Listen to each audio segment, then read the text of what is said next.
Well, hello everyone. Good afternoon. Thank you all for showing up and coming out today. I know that there are going to be some more people that are going to join us momentarily. Well, like I said, there we go. So we know that you're in your child care centers, either working as admin and also working as our cooks and chefs, and also as the teachers in the classrooms.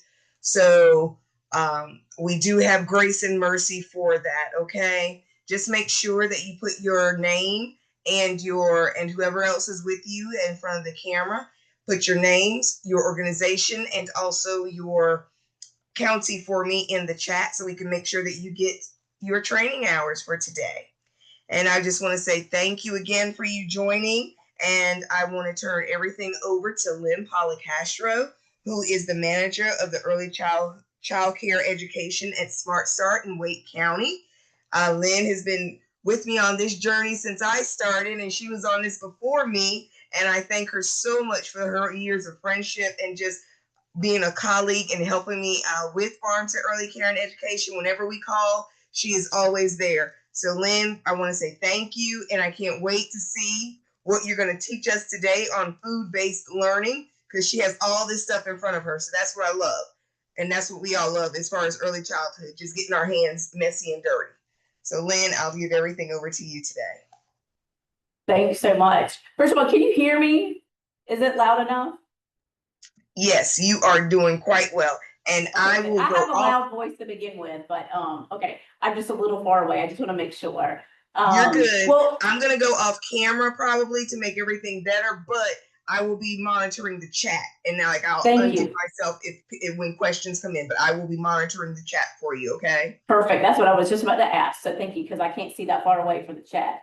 Well, thank you so much for having me. And like Sharonda said, like we have been doing this for a long time together. And this brings me such joy, and I don't get to do it quite as frequently. So thank you for having me. And we're just going to get started. And what I thought we would do today is, as I was kind of thinking about like how we've kind of introduced this to some of our programs and some of the resources that we've shared with them. There are lots and lots of free stuff out there that I would love to share today. And so I thought that that might be a good way to just for you guys to see some things that you could use at your own programs, or if you're a TA, like share with providers that you're working with. So we're going to go through some of that, and we're going to have well, I wish y'all were with me, because I'm a hands-on kind of person. So I wish you were doing some of this with me, but at least you'll have some visual things that I'm going to show you that you can try later.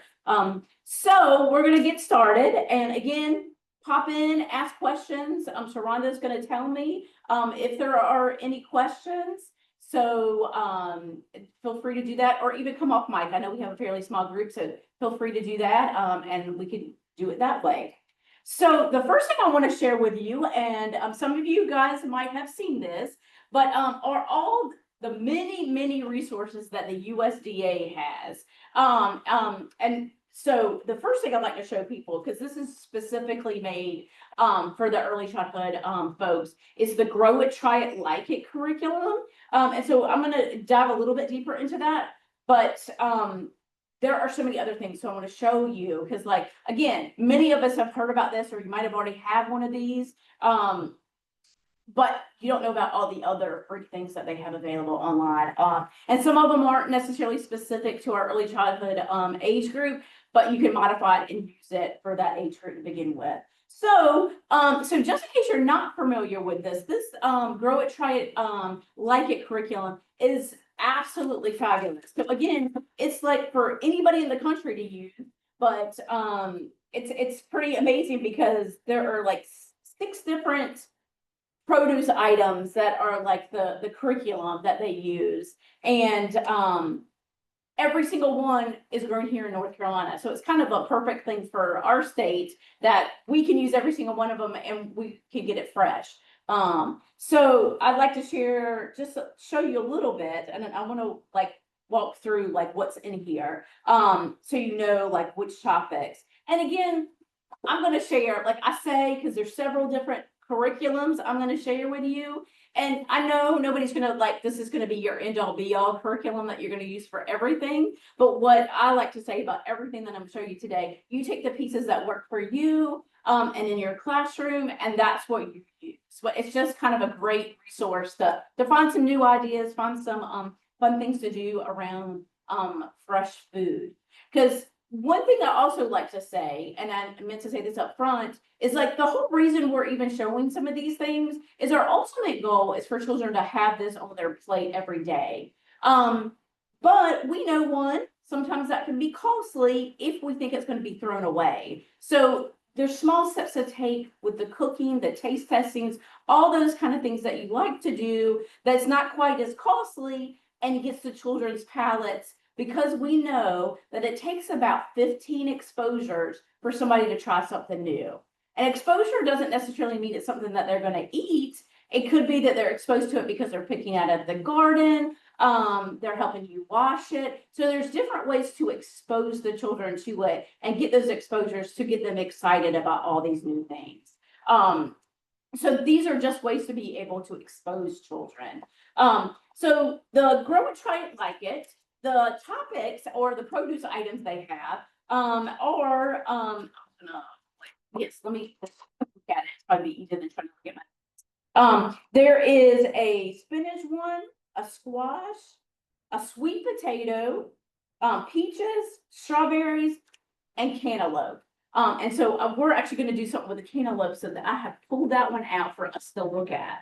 So they have, it's really, again, if you decided to do this and you could do it for the whole month, there's activities all throughout here that could last you for several weeks. But again, you're going to take what you want out of it and decide what really works for you, because you might be doing cantaloupe and strawberries at the same time, or cantaloupes and watermelons at the same time. So you want to talk about multiple things, not just cantaloupe. But what it does is it has some fabulous activities. They can be garden activities, cooking activities, some book ideas, some songs to go along with things. And then they also, each different one also has some printable things that you could send home with families. So I always say, especially those programs that sometimes feel like they have to do that, quote, homework, that some parents feel like they need, is to do something that the family does together. So these printable things right in the back of these are like, oh, over the weekend, you make this recipe together, or you garden and plant this together. So it's a fun activity, and that could be their family homework that they do. So what I was going to show you is one of the easy recipes in here. And this was really nice because it could be done with almost every age, maybe not your infants, obviously, but your toddlers up. And as I talk about some of these activities that we're seeing, I'm going to try to talk about how you can modify them for the age group that you're working with. So what we're going to do, and what I'm going to show you from the cantaloupe curriculum, is just kebabs. So they're cantaloupe kebabs that we're going to make. And so really, I think this was a good one. And actually, I'm going to probably just about everything that we're talking about today. These are good activities to do too, if you have maybe small amounts of different things that are left over, and you might not be able to do it on the menu, like you don't have a big enough serving size, but you can have a variety of things for them to do some of these activities, and you're not wasting the food. So it's also another way to just not waste food. So one of the things you want to talk about is, I like to always show what we're if you have the real thing, and sorry, I don't have the cantaloupe right in front of me, but I did take the seeds out, and I call it the guts. So I took those out because that could be an activity all itself. You could take the seeds out, they could plant it, you could put them in paper towels and wet them and just let them see them sprout. So you could do a lot just with the actual seeds as people are cutting that up and making that an activity. And then the kebabs, like any other kebab, you could talk about the patterns. So I have, for this one, we just have some watermelon and some cantaloupe. And so, especially with our and I would say probably all our ages, unless you're maybe doing this with a school age group, you probably don't want to use skewers because they are very sharp. So you could use a couple of things. My popsicle sticks are actually a little too wide, but popsicle sticks are a great one to use and make your little kebabs on. I actually have straws because they're a little bit thinner, so we're going to use those today. And really, y'all know how to make a kebab. You're just going to take one. Like I started with a watermelon, and then we're going to take a cantaloupe. And you could give them just on their plate. And I'm going to talk about this a couple of times. So I'm sorry, I'm going to say this, but I feel like this is a really important thing. So I talk about it a lot, is that especially when cooking and working with food is new to young children. I hear a lot of times that people are like, oh, I'm scared to do that because of the sanitation issues and all those kind of things. So if you'll notice, most of the activities and I think maybe actually all the actual cooking activities that we're doing today are all individual. So if you can give the child their ingredients, it's their own, doesn't matter how much they touch it because they're the ones eating it and not their friends next to them. Whereas if you're mixing something up in a bowl and we're all going to eat the same thing, you have to worry about the sanitation. So I always say, especially when you're first getting started, try really hard to maybe even modify recipes so it could be an individual recipe and not a class recipe that you're doing. So like these things, which, maybe not really cooking, but it's, prepping, and it's again, another exposure to a new food that they might not have ever had before. So, and again, you make your little kebab. This actually works really well on the straw. If they need a little dipping, you could use a little bit of yogurt with that. You can drizzle it on there. And again, so this could probably even be a snack if you had enough of it.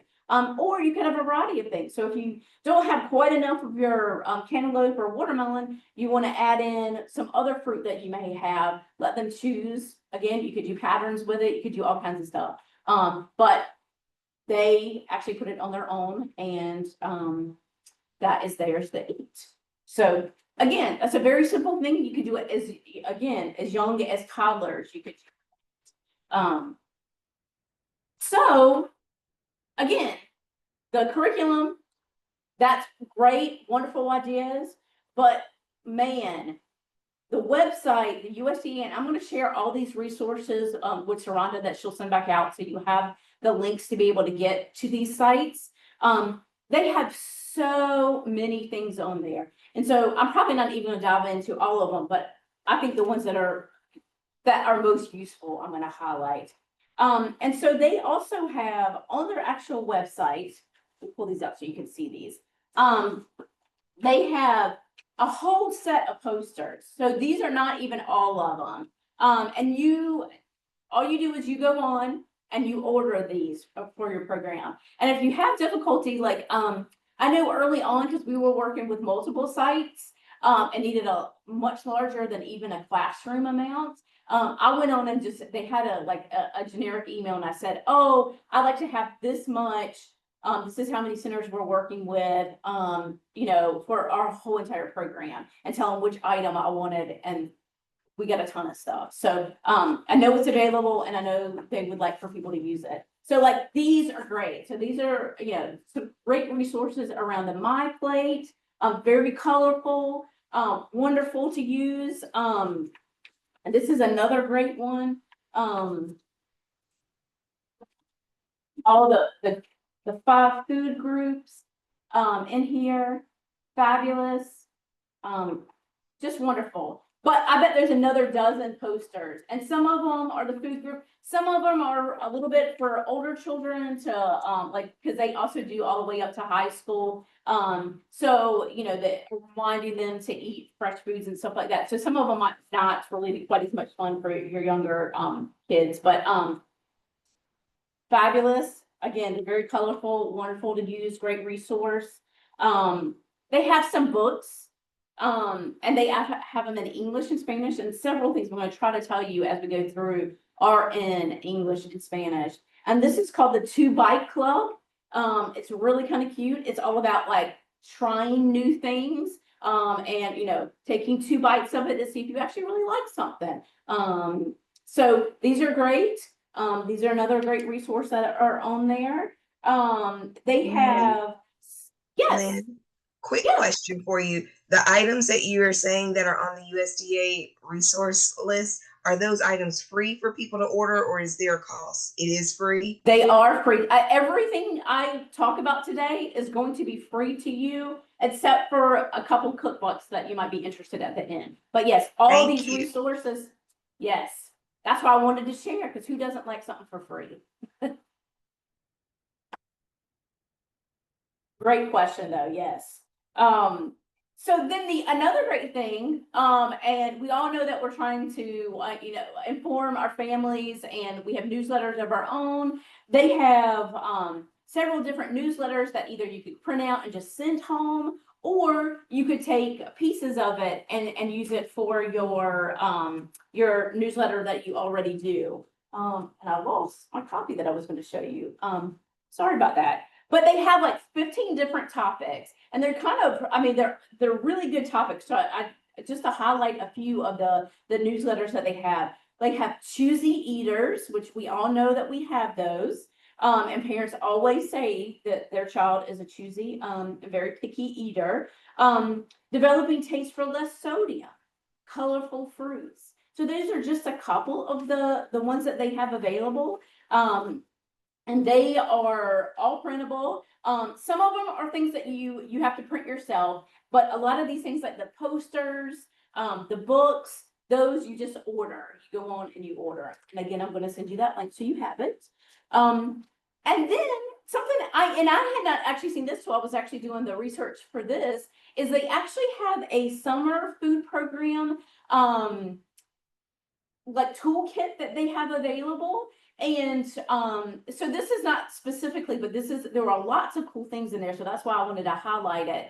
So the toolkit is for like locations for free lunch during the summer. So folks are coming out, getting their lunches, the kids are coming, picking it up. And so it might be at a location. And so they were trying to give some ideas of some activities to do. But I think after looking at it, it will be a fabulous one, especially for your older kids. They've got some great games and songs and recipes in there that you can try with the children. And again, they're all around some fresh things that you're probably going to find during the summertime. And so that was a new one for me, and it looked like a fabulous one. And that you go online and you can actually pick some of the things that you want from there as well. And then the other cool thing that they have is a set of materials, and it says kindergarten. So it's like a nutrition ed for kindergarten. So again, some of the things are going to be a little bit older than what you might need. So take pieces of it. But it was well worth showing because they have some great, some really good stuff on this one. So I'm going to show you. Okay, so there's guides for the teachers. Again, they look a little bit more like lesson plans that you're going to find like, in an elementary school. So, take pieces and go from there with it. They have a lot of printable things, not printable, but, very colorful. There's some newsletters in here again, some things that, these are like little cards. Some of them are photos of food. These little guys are like the ones that are in the books and stuff like that. So you could use them for like some, puppets and stuff like that, or some role playing for some different things. But there are some, you could use the vegetable cards and the fruit cards for matching games, or, put them in the kitchen, in your dramatic play. And they could, also like it could be part of their menu of like, oh, what do you want today? Do you want broccoli? And you have real pictures. Because that's one thing. So even when you're doing this, of course, if you're able to use the real thing and you're doing activities and you're actually tasting it, of course, you're going to be using the real food. But when you're doing other activities in your classroom, it's really hard to use like real photos. It just, again, if you can see the real thing, if they see it in the store or they see it being grown, then they really know what it is, not a cartoon version of what that is. So I'm really big on like, especially with the food stuff, making it real and using real photos. Yes, there's a student workbook. I really probably wouldn't use much of this, but you might be able to like cut some things out and make some things out of it. But the two things that are, I think you could definitely use just about any, well, the books maybe, you could use them to read, but then your older kids could actually start reading themselves. So they have these, what they call like emergent reader books. And it's a whole set and it's based on the food groups. So you get the whole set, very, little tiny books, really cute. You could probably get enough for all your kids. And so it's very easy. Again, it's beginning reading. Like this one's the green. It says, I like bread. I like pasta. I like popcorn. So it's one sentence for each one. So, fabulous. You put them in your library, you use them. There's actually like a larger, set of these that actually have colorful pictures. So if you're reading it the first time with the children, or y'all are reading it together, there's actually a teacher's version of this that are colorful. And what's cool is you can get the printout of all of these. You can get the printout of all of these, in the small books, the teacher guide, all that. But then they also have, where you can print them out yourself. They actually have an iTunes version and an audio book of all of them. So even if you just had one, and you are using it and use an audio book, or you share it and they can do it at home. So it was really cool that they actually had multiple versions of this. And then the last thing I want to show you from the USDA, I knew I needed my napkins. Y'all aren't even here and I'm making a mess myself. Crazy. Is these really cool, and they actually have several now. I think they have one more in addition to this, but they're recipe cards. So they're visual recipes, very simple recipes and lots of choices. And this is one of the items that's in English and Spanish on the back. And what they do is a pictorial, step by step of how to do a recipe. So I'm going to show you one of these. I'm going to show you one of the really easy ones. Like this is just a yogurt cup. This one is really a cute one. It is actually like a rice cake or a piece of bread or tortilla, and they have basically a whole array of different fruits and vegetables, and they make a face. And you talk about where things come from and what's your favorite and all that. The friendship pocket, just a pita sandwich, and then a crunchy rainbow roll up. And that's just a tortilla where they add their favorite things and make a little roll up of their fruits and vegetables. But this is mostly vegetables. So what we're gonna do, and yes, you got the card, so that's great. But you can also, I made them a little bit bigger, and I do this a lot when I do them in the classroom, is you put it in front of, and you would have each step, and then they would have whatever they need for that step in front of them. So again, the more you do this kind of stuff and you make it visual, the younger a child can do this. So this is a great one. Again, you have so with this one, we're gonna let me get all my stuff over here. I got it all over the place. So you got your yogurt, and you're gonna make your parfait, and you're gonna do your layers. And they can talk about, they're gonna have their choices of the items that you might have left over. So it's a great one at the end of the week. Oh, we have a little bit of strawberry left. We have a little bit of blueberry. We have, some cantaloupe. We're going to chop it up and they can choose from what they want. And then they just start making their layers. So, you use some, and I prefer using Greek yogurt, like the vanilla flavor, because it has more protein in it. So it got a little bit more oomph to it. And then the next layer could either be, we're going to use cereal because that's what I had at my house. So like just some Cheerios, but you could use granola, you could use crushed up, whatever you really want to do. If you don't have nut allergies, you could use nuts. I know most programs stay away from that, but and then they can have a choice. You can have a couple of different things and you just layer. So you could, again, you could talk about patterns a little bit, just like you did with the kebabs. And they create, and this could be, even their snack or, maybe even their morning, breakfast. You could do that if you made sure that they have the right quantities of that as well. So those are the resources that USDA has. Anybody have any questions as I move? And I'm gonna move this stuff off to the side so I can get my other things.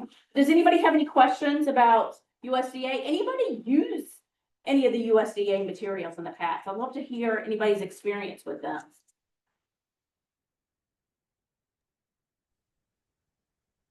Please feel Anybody free to try? unmute yourself so that we can hear you and we can share out best practices, what worked, what didn't work with these things as well. Also, let us know if this is your first time being introduced to the resources that Lynn is telling you about too, please. Like, has anybody tried to grow it, try it? That's the one I think a lot of people know about, if you've been involved in this work any at all. Repeat that, please. It's the grow it, try it. This is the first one I showed Okay, you. grow it, try it. Yeah. And as you were saying, those are, how do we order those? So what I'm gonna do, I'm gonna send a link to Sharonda. It's actually, so just so you know, you can Google and you could do USDA team nutrition. And you're gonna come up with the main page and you do eventually get to it. What I'll do is I'll send a link that gets you straight to the things that we talked about today. But if you want to Google it, you can definitely, it's USDA team nutrition. And that's all their nutritional materials that they have available. Thank you. Anybody? Of course. Sorry. Anybody else have any questions? Okay, how many of you guys use, and I might not even be able to see the hands raised, so Sharonda might have to tell me, but how many people use like creative curriculum or like do things similar to that format of creative curriculum?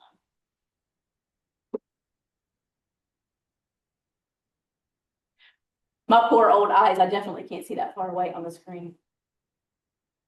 No one is saying they're using creative curriculum. Can you let us know what you are using? And you can put it in the chat where you can unmute yourself. Oh, that would be helpful, yeah.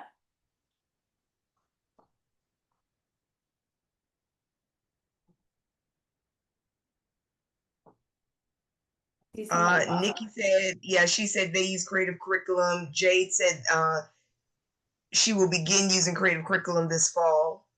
Oh, nice. Okay, good. So we have two that are using creative curriculum. What about the rest of you? Can you put in what you are using? Because that is an interesting question. What curriculums are you using currently in your childcare facilities? Maybe we can talk about how that can be intertwined in what you're using. So I want to share as we talk about some of this. So, okay, so creative curriculum, many of y'all know, especially if you're using it, pieces of it, the kits are not for free, obviously. But I will talk about a couple of resources that are free. And then we just recently ourselves, and it may not be that new, just learned about one of the studies that they have that really goes along with what we're doing in the Healthy Initiatives world. So I was going to highlight that a little bit. So I will start with the free stuff, so you know about that. Because this is great. When we first started doing the farm to ECE work, because so many people, and especially in North Carolina, especially if you're doing NC pre-K, at least your 4-year-old program might be using creative curriculum. And what we heard a lot of, and what was like, oh my goodness, this is one more thing that we have to do. And I completely understand that. And we don't want that to be the case. And as you start getting into this, you realize that this kind of work in the farm to ECE work is really not additional work. It is a way to meet the goals that you already have to meet. And so that's what we want to show you. And that's partly why I wanted to show the creative curriculum stuff is because like, you know, we all have to do science things. We all have to do math things, and activities throughout the day. And of course, our gardening, our, you know, food, and trying new things, that all falls so easily into those categories. So those activities can meet your goals for that. And that's what I wanted to be able to show you. So there are two, and these are free. There are two guides. It's called A Guide to Using the Creative Curriculum for Preschoolers to Support Farm to ECE Models. And then there's one, the Infant Toddlers. So there's two different versions, and they are basically, they highlight like the Mighty Minutes, the goals that you have, like I'm trying to give a good example, like even the teaching cards. So like this on the page that I'm looking at, they talking about like what we're talking about today. We're talking taste testing and food prep. So if you were to do these kind of activities in your classroom, how does that fall into what you're already doing in your creative curriculum lessons that day? So it shows you intentional cards, it's very specific ones you could use to make sure that you're meeting that goal. And you just add that to what the activity that you're doing. So like this one is the tasting, and there's applesauce. So there's like a lesson that shows you how to make applesauce. And of course, that's going to fall into meeting your goals around Farm to ECE as well, and meeting your creative curriculum goals, because it's going to talk about math, because you're going to be measuring. It's going to be talking about actual sanitation practices. It's fine motor skills, because you're going to be using some of those tools to be able to actually you know, prep the items that you're going to use in your recipe. So this is just a great way to be able, and then it also has a great list of books. And I'm all about like using books to enhance this work, or using the book and then doing an activity to go along with it. So there's a whole list of books that are already part of your kits, your creative curriculum kits that will go along. So those you actually have to download. And again, I'm going to give you the link to this so you'll have it. You can Google this. And for some reason, when I Google it, I have a hard time finding the infant one. It always just comes up with the preschoolers. So I have the links there, and I'll share so you have both of them. But then, as we've been doing this work in our county, and again, like Sharon said, we've been doing this for quite a while, about 10 years. We're always trying to see, like, how can we make this easier, and how can we ensure that, you know, and help programs be able to do this kind of work without, you know, adding new work to their plate. And again, this might have been around for a while, and I just didn't know it. But there's a garden study. And so again, you know, we want to talk about not just the eating of the food. I mean, it's really important for kids to understand. And if you've asked, like, oh, you know, where does the cantaloupe come from? You know, many times they're going to say Walmart. They don't even understand the process of where it came from before. So part of this work is actually helping kids understand the whole process of where food comes from. And so, of course, gardening is the first part of all of that. And that's the first exposure to some of the items that they may have. And gardening doesn't necessarily mean that you're going to produce everything that you're going to eat. One, you may not have staff that love to do that, or the space or the time or any of that stuff. So sometimes it's just like you have a pot of something, and so they see a tomato growing, and then 2 days later they see a tomato on their plate. And so there's a connection back to like, oh, it's grown on a vine. And now I'm more likely to eat it because I just had it on my salad, because I remember, you know, us maybe picking it outside or planting it or being part of that process somewhere along the line. So this garden one is great. And it obviously lends to opportunities for tasting items as well. So anybody have any questions? Anybody's tried this study? I'd love to hear that as well.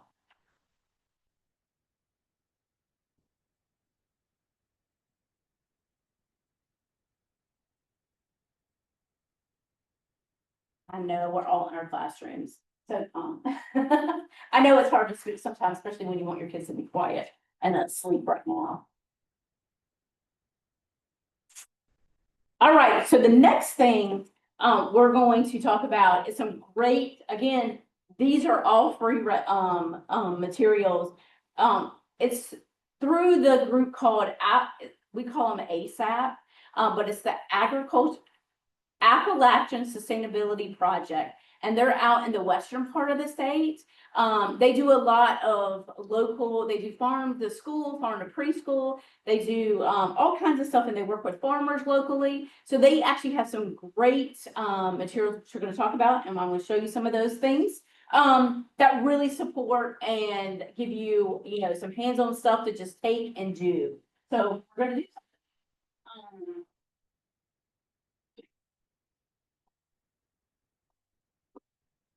So they have a couple of toolkits. I know we're talking about all these things, and I know there's a lot out there. And that's really why I wanted to share, because there's so much free stuff out there. And there's just no reason to have to go, figure out how to do this yourself. So they just recently created this book. It's called I Tried Local. And so again, local is, really North Carolina grown stuff. And if you've been around or you've always lived in North Carolina, we're very lucky because we have a very long growing season because of our weather. We have great weather here. So we are able to grow a lot of things almost year round. So we have a wide variety of items that we can choose from.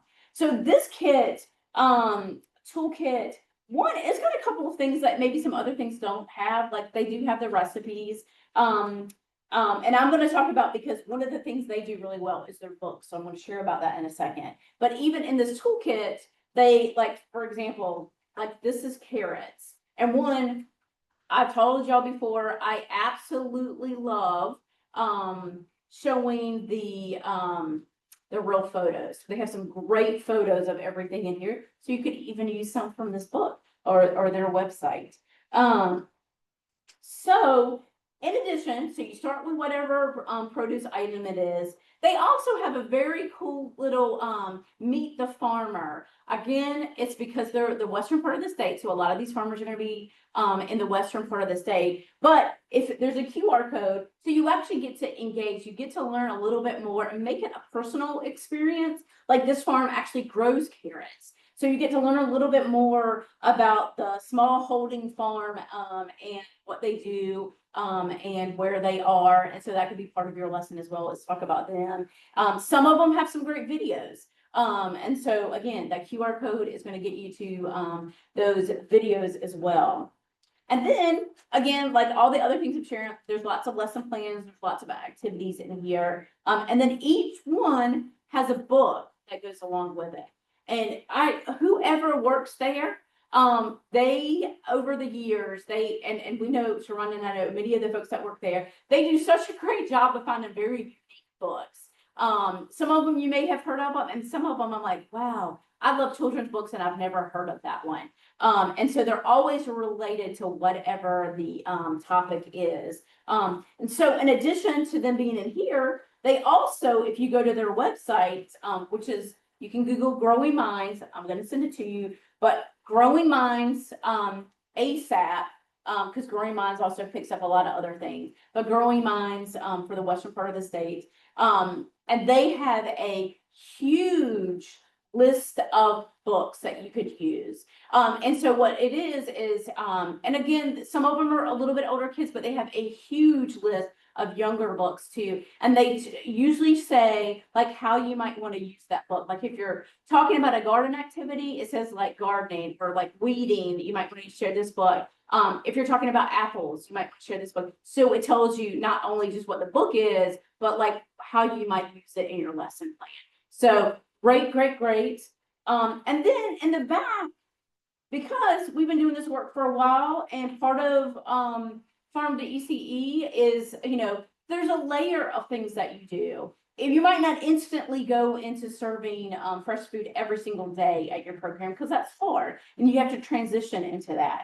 So, there's components. There's the educational component. There's learning about the farms around you and where your food does come from. So there's lots of resources in here about there's even one about taste testing. So like how to, slowly do that again to save some money, to figure out what kids really do like before you start serving it on your menu, and also sharing it with your families. So you could do a taste test in the classroom and then also provide the same thing to your families. So they might try it at home, especially if it's something the kids tried and they liked and you're really thinking about putting on your menu.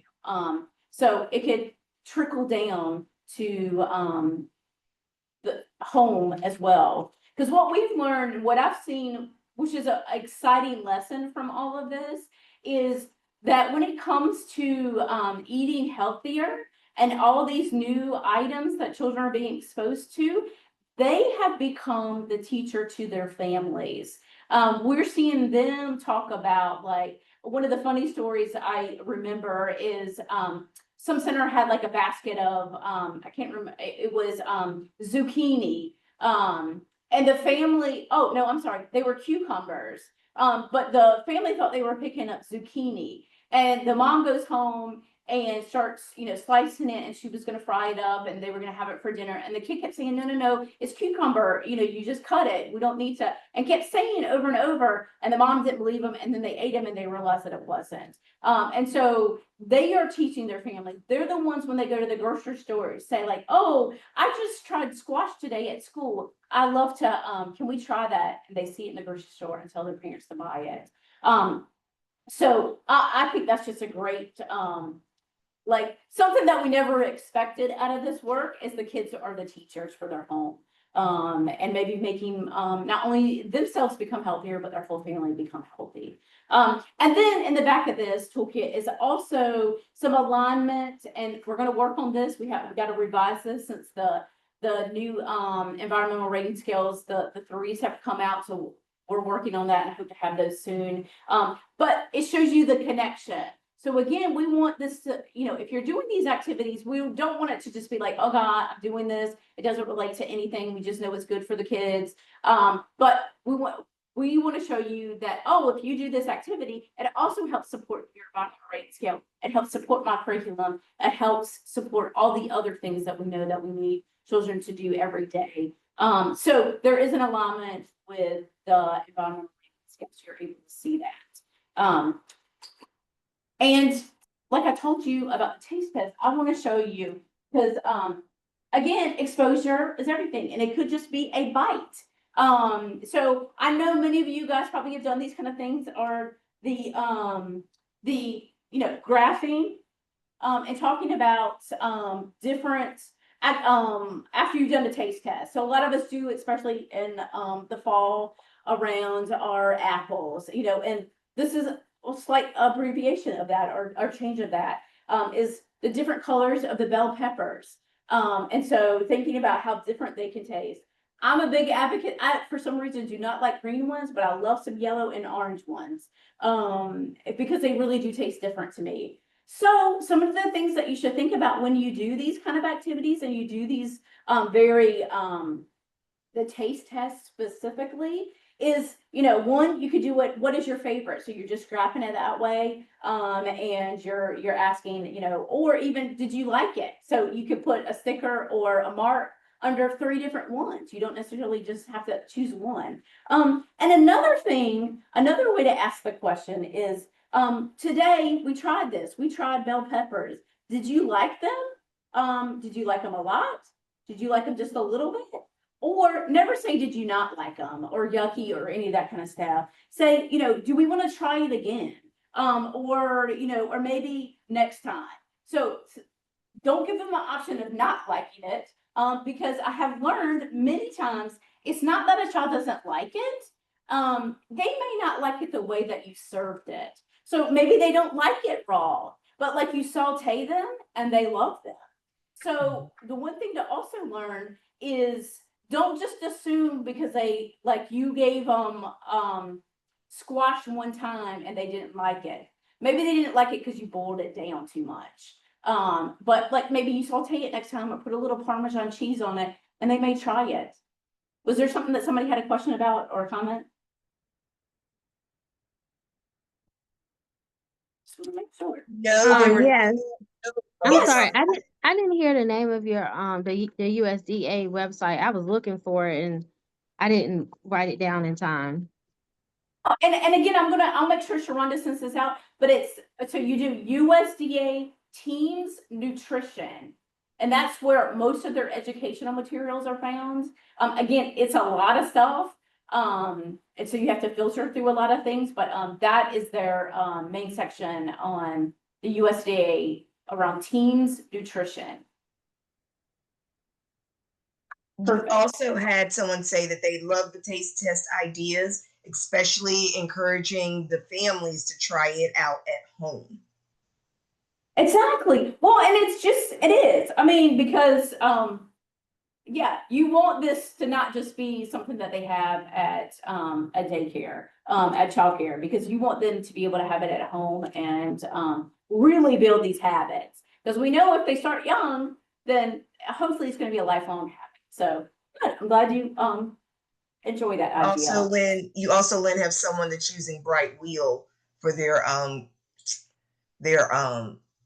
curriculum. They're going to use creative curriculum in the fall because of North Carolina pre-K, but I'm assuming this means for their other classrooms they're using Bright Wheel. So perfect.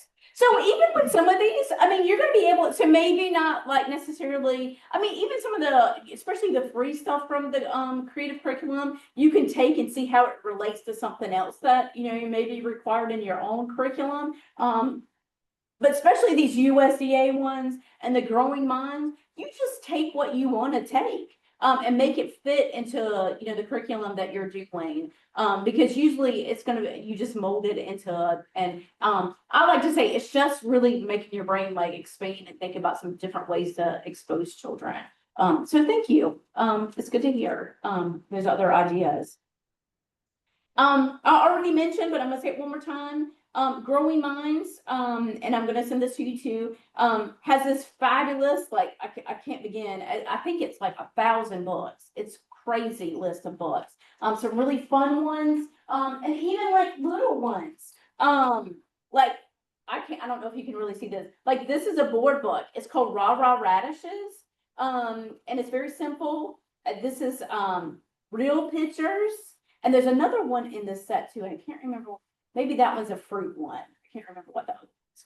But it's Rah Rah Radishes red and white. So it's really simple, but fabulous, real pictures of what it is. So that is one of the books that's on the Growing Minds list. And many of you guys might know Blueberries for Sal. Like, that's a great one. It's a little bit longer. So it's a little bit, you know, for older kids, but if you're doing a blueberry activities, especially this time of the year, fabulous resources. They also have some templates for newsletters. Again, like, you know, it's easy. You could just print them, take them, and be done with it. Or you could take pieces of it and put it in whatever resources that you need to send out to your families. And then the other thing that they have, and we're going to do this fun activity because this is one of my most favorite books, and I did not know this one until I found this one, is they actually, so ASAP actually has a farm to preschool toolkit as well. It's somewhat similar to the I Tried It Local that we just talked about. So there's similar things. In the toolkit, there's many more variety of foods that they give recipes and ideas for. So that's what's kind of different about this. And this one's a little bit, this one came out before the I Tried It. Again, it's fabulous photos. But you know, you could be talking about greens and you could do it for 2 weeks. So it goes, the toolkit goes a little bit deeper than the I Tried It because they really just a one-time lesson about carrots or strawberries. So this one is great as well. And you can can I do a plug there too? Of Lynn, course. Like you're saying with everything that book, the I Tried, you can get it online so you guys can cut and paste and put this information into your lesson plans and not do additional work into a lesson plan. Everything in that I Tried It, the big green one she just had up, like she said, is very detailed to the point. It gives you what is it? I'm sorry. Your book that you would use, the different, it even aligns with foundations if you use the Thank foundation. you. Oh, I'm Yes. sorry, go ahead. I'm sorry. No, that's what I was going to say. I'm glad you said that because yes, that was on my notes. Go ahead. I'm sorry. Go ahead. No, I'm sorry to interrupt. Yeah, go ahead, Sharonda. No, you're good. You're the trainer. I'm sorry. I get excited about the resources too. They're great. That's what I mean. I just, again, like I hate for people to have to go Google or I feel like they have to buy things. There's just so much. Yes, that's what I was like when I was thinking about how to like to share this stuff with you guys. I'm like, you know what? We all need some free stuff, and who doesn't? So, that's why I wanted to share all of this. So it does. So a lot of people have done the work for you, and we don't want you to have to redo it. So I hope these really help. So I am going to end. I'm not going to read this whole story, but this is one of my most favorite books, especially when and then we're going to do a quick little activity to go with it. Especially during this time of the year with all the tomatoes, we're going to make a little bit of salsa. But I'm going to show you when I talked about that whole individual thing. I know you think salsa, you got to do a big batch of it. I'm going to show you a little trick about being able to do it individually. I'm going to read a page or two just because I love this book. And kids love it. And you could do this. You could do the traditional salsa. You could do like a fruit salsa. Again, these are great things if you have a little bit at the end of the week and you just want to use up some things. And so with the fruit salsa, you could just add what you have and move on from and there. And it doesn't have to be a certain amount. So I'm going to read you a page or two. Okay, it's called Chicks and Salsa. Oops. Said, there was a grumblings in the hen house of Nuthatcher Farm. The chickens were tired of feed. The rooster took it upon himself to solve this problem. Miss Nuthatcher, the farmer's wife, had started watching cooking shows in the afternoon. The rooster was perched on a fence post outside the farmhouse window when he discovered the solution to his problem. Salsa! Led by the rooster, the chickens crept into the garden where they took tomatoes and uprooted onions. That night, the chickens ate chips and salsa, though nobody was quite certain where the chickens had gotten the chips. The tasty tang of tomatoes and onions hung over the barnyard, and the rooster said, "Olé!" So it's really cute. I'm not going to read the whole story, but it is just exposing them to some of the things that they might find in the garden, and then and it repeats itself several times. So it's a really cute book that children are going to repeat some of the lines for you. So again, if you read that story, then you might want to make some salsa. And so I'm going to show you a couple of things. This is what I usually do when I do this with a classroom. I hope you can, let's see, because I might start spilling it if I do it. Can y'all see this? So I have all the ingredients on their chopping board, which is just a plate. So I've got the tomatoes. I got bell peppers that we talked about earlier, the different colors. So they can have a little piece of that. Just if you can see it, I cut just a small piece. A small piece of an onion that they have. And I'm going to show you a cool thing about herbs, because this is a great thing to either do with young children. But so these are green onions we're going to put in our salsa. And then I have small tomatoes. So of course we have to have tomatoes. And really what I would probably do instead of these small ones, because these can be choking hazards. So what you probably want to do is a chunk. These are just ones that I grew in my own garden. And so you might just want to put a chunk of tomato. And everybody, if you've ever seen anything I've done, and Sharon is probably sick of this because I do this at every one. I feel like I should get a kickback on these, but these knives, these are kids' knives. You can find them on Amazon. You just do child safe knives and they come up on Amazon. They are so wonderful because one, they're safe for children, but they cut even carrots. So they cut very hard things. Because some things you could use like a little plastic knife, but these are so hard and sturdy that they can actually do hard things. So what you do is this child is going to make their own little salsa. So they're gonna chop up each little individual thing. And what's cool, it doesn't matter how big or small they end up chopping it. It is just to practice their fine motor skills. And so, you know, you're gonna have some kids, you're gonna have the tiniest little pieces and they're gonna all put it in their bowl. It's gonna be fabulous. Some you're gonna have this pepper is probably gonna be maybe 2 pieces, maybe 3. Because they're not used to it. They haven't done a whole lot with that, but that's okay. And so, they're just gonna dice up everything that they have on their plate and they're gonna mix it up. I would recommend, unless you want to measure out a tiny little bit, you can get these like the little condiment cups. Like I know Walmart and actually the Dollar Tree and all that, they have those little clear cups. So you could give the kids a little bit of that and they can pour it into their mix. So this is lime juice, sorry. So you got your ingredients, you put a little bit of lime juice in it. You can sprinkle a little bit of garlic. You know, some kids like that, some kids don't. You could do that either way. And then what you're gonna do, because this I love, and I actually just picked these from, we actually have a small like planter garden outside of our office. And we have mostly herbs in there. And so if you can tell, these are green onions, kids' scissors. This is a great fine motor skill. So they're just chopping up their little pieces and putting it into their salsa, and using the scissors. So you could do this with like, I mean, anything that you make, like they could, rosemary is another really good one that grows really well.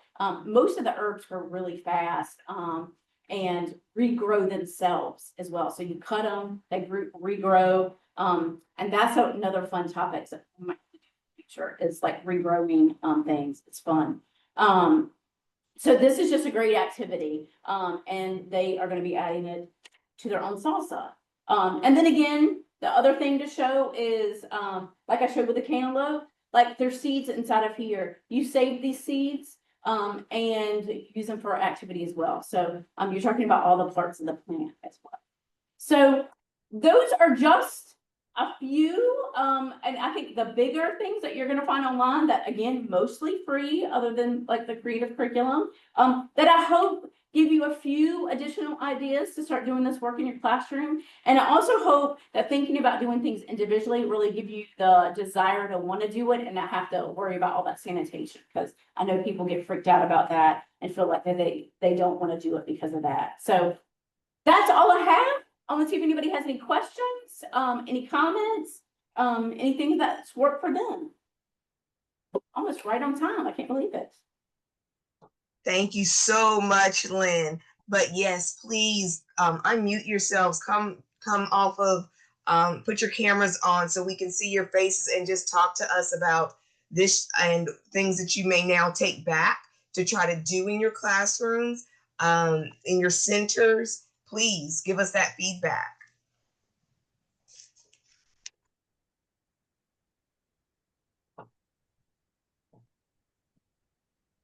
Thank you, Lynn. It's given us a lot of wonderful ideas, and I don't have a class to share it with personally, but I will push it out to the teachers who were not able to be on the Zoom today that I work with. Great. I think that it is wonderful. Thank you. You're welcome. This is Jade speaking from Tiny Steps Learning Center. I just wanted to say thank you for sharing all the resources that we can share with our teachers to start incorporating in class, because we have been offering the fresh fruits and veggies from our local farmers. And I will say that a lot of it has been a great success, introducing things to our students. So we're excited to start incorporating these activities as well. Wonderful. That's exciting news. Hi, Lynn. This is Netta joining Nest of Angels Home Child Care. This was absolutely wonderful. Great information, great ideas, because I have a lot of younger children. So I love the idea that you came up with the straw instead of the skewers for them to use. I thought that was right on point, because we are doing cantaloupes and watermelon this week. So that was perfect. Thank you. Good. And again, thank you for the great free resources that you put out there for us, because sometimes trying to add to our curriculum with books and other materials can kind of be expensive for family childcare homes. So I thank you for this great information. I'm excited about sharing this with my childcare association as well. Perfect. And let me share, because I forgot to, I'm so glad you made that comment. There is actually a family childcare version of the Grow It, Try It, Like It on the USDA. So I think it's like they have smaller portions, that kind of thing is really what I think the biggest changes to it are. But just to let you know that there is a version for family childcare homes. Okay, wonderful. So you'll share that information as well. So I'll know I which sure one will. is family childcare homes, and I'll forward that to my association. Thank you again so Sure much. will. Yes, of course.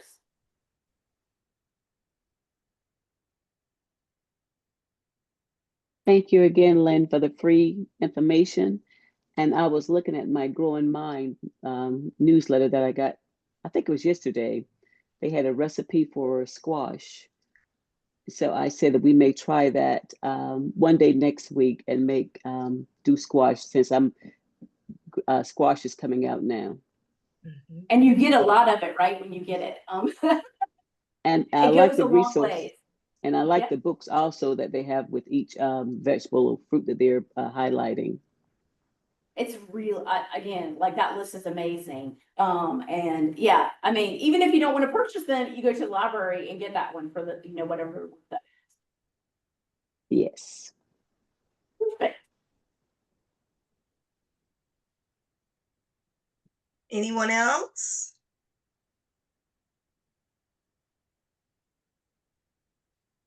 Well, as always, Lynn said she was going to give me all of that information. We will make sure it is in a email to you on Friday, so you can have that email just like all of the other ones with all of the information. Because that's the big thing about this again, and Lynn kept saying it. We do not want you to go out there and recreate the wheel, because there's too much stuff and too much free stuff out there for you all to use and to help you along this journey. So, anything else from you, Lynn? I'm good. Just thanks for having me. Well, I thank you as always. So we will see you again next month, right? I think so. I know. Okay. So if there's a topic, I got some ideas, but let me know. All right. So you guys heard that. If you have something specific in mind, please. Lynn, I'm sorry. Before you go, you got to share your contact information as well, because they want You know what? to. I'll include that, because I have my name, people misspell a lot. So I'll include that with Sharonda. It's Lynn, it's L Policastro at wakesmartstart.org, but I'll include it as well. So so you'll spell it right. It's not as bad when you see it. All right. Okay, if all hearts and minds are clear, I know we are out of time. Ms. Jones, if you will stay on real quick with me, but everyone else, I thank you so much, and I will make sure everything is to you by Friday. Thank you again, and thank you again, Lynn. Oh,